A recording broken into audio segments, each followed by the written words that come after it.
manajemen operasional. Yang pertama saya akan jelaskan di sini adalah untuk definisinya. Yang dimaksud operasi sendiri adalah suatu aktivitas dalam mentransformasikan input-input menjadi output-output yang dapat menambah nilai pada barang atau jasa. Jadi, untuk definisi manajemen operasional sendiri adalah area bisnis yang berfokus pada proses produksi barang dan jasa serta memastikan operasi bisnis berlangsung secara efektif dan efisien.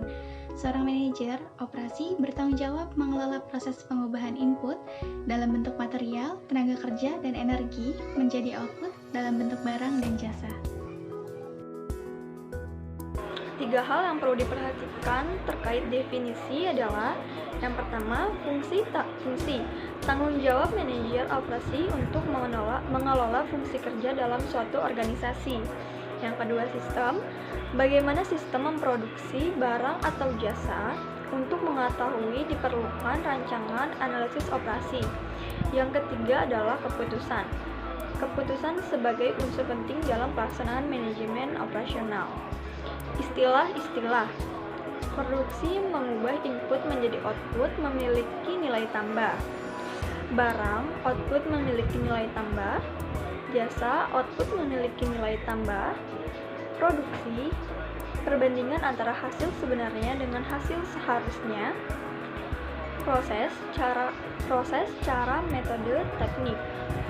Perencanaan produksi, apa, berapa, dan bagaimana produksi pada periode esok. Urutan produksi dibagi menjadi 2, master road sheet dan road sheet. Jadwal produksi dibagi menjadi 2, schedule sheet dan master schedule sheet. Dispatching, perintah kerja. Job workshop, hanya memproduksi atas dasar pesanan yang masuk. Mass production, produk untuk pasar atau massa. Luas produksi, kapasitas yang digunakan untuk produksi dalam periode fleksibel. Luas perusahaan, kapasitas terpasang untuk produksi dalam periode tertentu atau tetap.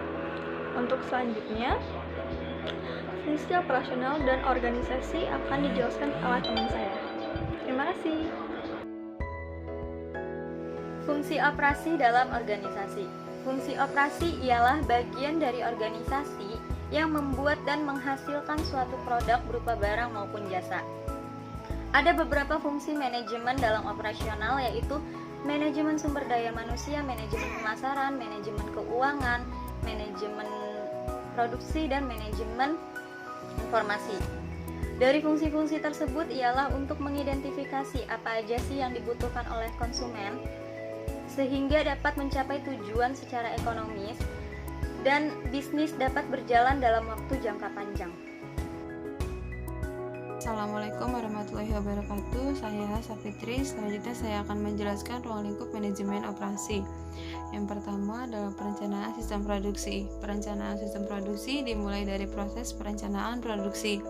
Tujuannya adalah untuk menghasilkan barang atau jasa yang dikehendaki sesuai dengan kebutuhan konsumen, baik itu mengenai kuantitas, kualitas, harga, dan waktu produksi. Dalam lingkup perencanaan sistem produksi, ada beberapa hal yang harus diperhatikan. Yang pertama adalah penentuan lokasi pabrik. Yang kedua adalah penentuan tata letak fasilitas pabrik. Yang kedua, perencanaan lingkungan kerja. Dan yang keempat, persoalan-persoalan standar. Selanjutnya, pengendalian produksi. Perencanaan produksi adalah dasar dalam melakukan pengendalian produksi. Di dalamnya mencakup berbagai kebijakan dan standar yang harus dipenuhi. Semua langkah pengendalian adalah untuk memaksimalkan keuntungan yang bisa diperoleh oleh perusahaan dengan mengurangi kesalahan-kesalahan yang bisa merugikan. Di antaranya adalah pengendalian bahan baku, proses produksi, bagaimana caranya agar tidak terganggu karena keterlambatan bahan baku. Pengendalian bahan baku adalah ilmu dalam mengatur pemindahan, pembungkus, serta menyimpan bahan baku pada berbagai macam bentuk. Selanjutnya, pengendalian biaya produksi. Pada proses produksi ada penggolongan biaya produksi menjadi biaya variabel dan biaya tetap. Biaya variabel terbagi lagi menjadi biaya bahan baku dan biaya tenaga kerja langsung. Sedangkan biaya overhead perlu dilihat lebih teliti lagi karena pada biaya overhead di dalamnya terdapat biaya variabel dan variabel tetap dan juga biaya semi variabel. Selanjutnya, pengendalian tenaga kerja. Tenaga kerja perlu dikendalikan baik itu mengenai kualitas dan kuantitas tenaga kerja. Tenaga kerja yang berlebih dapat mengakibatkan pembengkakan biaya dan penurunan kualitas. Dalam kasus lain, penurunan tenaga kerja dapat mengakibatkan proses produksi kurang berjalan maksimal. Selanjutnya, pengendalian kualitas. Pengendalian kualitas adalah alat bagi manajemen operasional dalam memperbaiki ataupun meningkatkan kualitas produk barang atau jasa yang dihasilkan dan mengurangi kuantitas barang yang gagal atau rusak dari proses produksi. Selanjutnya adalah pemeliharaan. Diperlukan upaya dalam memelihara alat produksi untuk mencegah hasil produk dari proses produksi yang cacat atau tidak sesuai dengan standar mutu yang ditetapkan akibat dari alat produksi yang rusak.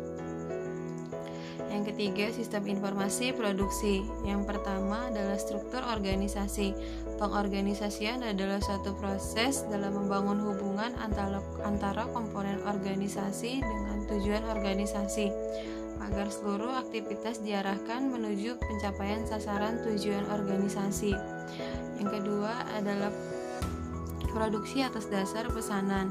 Banyaknya permintaan dari konsumen yang berbeda-beda dan ingin dilayani secara berbeda-beda pula menjadi tugas khusus manajemen operasional, apalagi jika kapasitas produksi yang dimiliki jauh dari kapasitas yang dimiliki dan dari permintaan konsumen. Yang ketiga adalah produksi untuk pasar. Produksi untuk pasar biasanya ditentukan oleh permintaan konsumen. Apakah itu konsumen yang sudah ada sebelumnya ataukah konsumen potensial? Di sini saya akan menjelaskan macam-macam organisasi dan proses produksi. Beberapa kriteria yang dijadikan dasar pembedaan ukuran organisasi antara lain adalah: pertama, jumlah karyawan yang dipekerjakan; kedua, besar volumenya, penjualan dan dalam rupiah; ketiga, jumlah pelanggan atau konsumen yang dilayani; keempat, luas pasar yang dijangkau seperti lokal, nasional, multinasional, dan internasional; kelima, besar modal yang dipakai; dan keenam, kecanggihan peralatan yang dipakai. Dalam pengelompokan ada 4 kriteria organisasi, yaitu: pertama, organisasi kecil. Contohnya itu toko pengecer, KUD, poliklinik, perusahaan perorangan. Yang kedua, organisasi menengah. Contohnya perusahaan yang beroperasi di tingkat kabupaten, perusahaan antar kota dan rumah sakit. Ketiga, organisasi besar. Perusahaan rokok, garam, perusahaan batu baterai, ABC, perusahaan pengembangan tingkat nasional. Yang keempat, organisasi raksasa seperti Pertamina, perusahaan alat-alat elektronik, departemen, dan pemerintah. Jenis-jenis proses produksi yaitu continuous process, terus-menerus seperti contohnya rokok dan makanan. Yang kedua, intermittent atau job shop atau terputus-putus proses. Contohnya garment. Ketiga, rutin atau unik, contohnya percetakan. Perkenalkan, nama saya Julius Wadi, saya dari Universitas Pamulang. Kali ini saya akan menjelaskan manajemen dalam operasi. Manajemen operasi dalam manufaktur termasuk manajemen pabrik dan wakil dirut pabrik. Untuk jasa termasuk manajemen toko, kantor, wakil manajer operasi. Posisi ini menyangkut koordinasi dan pelaksanaan fungsi, juga tanggung jawab khusus, yaitu perencanaan strategi, penentuan kebijakan, penganggaran belanja, dan pengendalian operasi. Adapun peran dan fungsi dari manajer operasional sangat strategis untuk mengembangkan sistem proses produksi yang tangguh untuk menciptakan produk atau jasa yang lebih baik lagi. Beberapa tugas pokok seorang manajer operasional dalam proses produksi, yaitu yang pertama, merencanakan kualitas dan kuantitas bahan baku dalam proses produksi. Yang kedua, menentukan dan mengatur letak layout operasional pabrik. Yang ketiga, menentukan dan mengatur lokasi gudang, persediaan stok, dan peralatan mesin yang efisien agar menghemat waktu dalam mobilitas dalam melakukan produksi. Dan yang keempat, melakukan pemeliharaan peralatan pabrik untuk menjamin keandalan dan kontinuitas operasional serta kualitas produk. Dan yang kelima, menciptakan strategi yang berkualitas dan unik agar dapat bersaing di pasar dengan biaya yang efektif untuk menghasilkan sebuah produk. Yang keenam, menentukan schedule kerja produksi yang efisien dengan mengevaluasi biaya tenaga kerja jika ada penambahan tenaga kerja baik di lapangan maupun di area kantor dan mengurangi biaya lembur. Dan yang terakhir, bertanggung jawab terhadap kontinuitas hasil produksi yang baik dari sisi kualitas maupun sisi kuantitas produksi tersebut. Terima kasih. Di sini saya akan melanjutkan penjelasan dari teman saya. Yang akan saya bahas di sini adalah perbedaan operasi produsen barang dengan jasa. Yang pertama, barang adalah entitas nyata, sedangkan jasa tidak berwujud. Lalu, kapasitas dan persediaan. Jasa dipandang sebagai produk yang tidak tahan lama, tidak dapat disimpan sebagai persediaan untuk penggunaan di masa datang.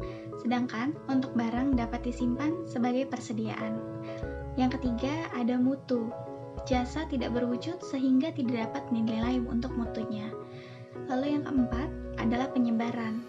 Jasa sering disebarkan secara geografis dan diproduksi saat pelanggan mengkonsumsinya. Sedangkan untuk barang dapat memusatkan operasi karena produk mereka dapat dikirim ke tujuan.